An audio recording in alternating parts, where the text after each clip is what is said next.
ఇది 1000 చెట్లకు సంబంధించి మీరు 50 లక్షల రూపాయలకి వేసినటువంటి వర్క్ ఆర్డర్. కాదంటే కాదని చెప్పండి, అవునంటే అవునని చెప్పండి, ఎక్కడి నుంచి ఇచ్చారో చెప్పండి అంటే చెట్టుకు 5000 రూపాయలు. దీనికి సంబంధించి చెట్టుకు 5000 రూపాయలు 11వ డివిజన్లో మీరు వేసినటువంటి ఎస్టిమేటు. అదేవిధంగా ఇది 13వ డివిజన్కి సంబంధించినటువంటి ఎస్టిమేటు 1000 చెట్లకి 50 లక్షలు అంటే చెట్టుకు 5000. అదేవిధంగా ఇది 15వ డివిజన్కి సంబంధించినటువంటి ఎస్టిమేట్ మీరు తయారు చేసిందే 400 చెట్లకి 20 లక్షలు అంటే 5000 రూపాయలు. చెట్టుకు 5000 రూపాయల కన్నా మీరు వర్కింగ్ ఎస్టిమేట్స్ తయారు చేశారు. ఇది అవునా కాదనేటువంటి దాని మీద స్పష్టత ఇవ్వండి.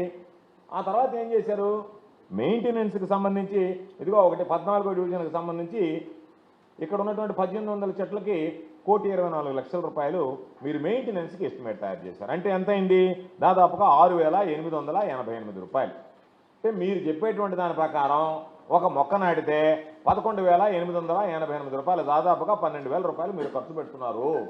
కాబట్టి దీనికి సంబంధించినటువంటి దాంట్లో ఇక్కడ గోల్మాల్ జరుగుతుంది. దానికి సమాధానం చెప్పండి అంటే సమాధానం చెప్పలేక ఈరోజు మీరు ఏం మాట్లాడుతున్నారు. ఒకరోజేమో మా సొంత నిధులు అంటారు, మేము అడిగితే ఏమో సిఎస్ఆర్ అంటారు. అయ్యా మీరు మున్సిపల్ కార్పొరేషన్లో దోపిడీ చేస్తున్నారు కదా అంటే మేము మున్సిపల్ కార్పొరేషన్లో దోపిడీ కాదు, ఇది మా సొంత నిధులను సిఎస్ఆర్ నిధులను రకరకాలైనటువంటి మాటలు మీరు మాట్లాడుతున్నారు. మేము అడుగుతున్నాం మిమ్మల్ని, బీఆర్ కాలేజీకి సంబంధించి ఇదిగో 5 కోట్ల రూపాయలు 5 కోట్ల రూపాయలు ఎక్కడ 10 కోట్ల రూపాయలు మున్సిపల్ కార్పొరేషన్ నిధులు ఖర్చు పెట్టాలని చెప్పి మున్సిపల్ కార్పొరేషన్లో ఆమోదించి ఆనాటి మేయర్గా ఉన్నటువంటి మేయర్ గారు సంతకం పెట్టి ఇనాంటిసిపేషన్ వేసినటువంటి ఆర్డరు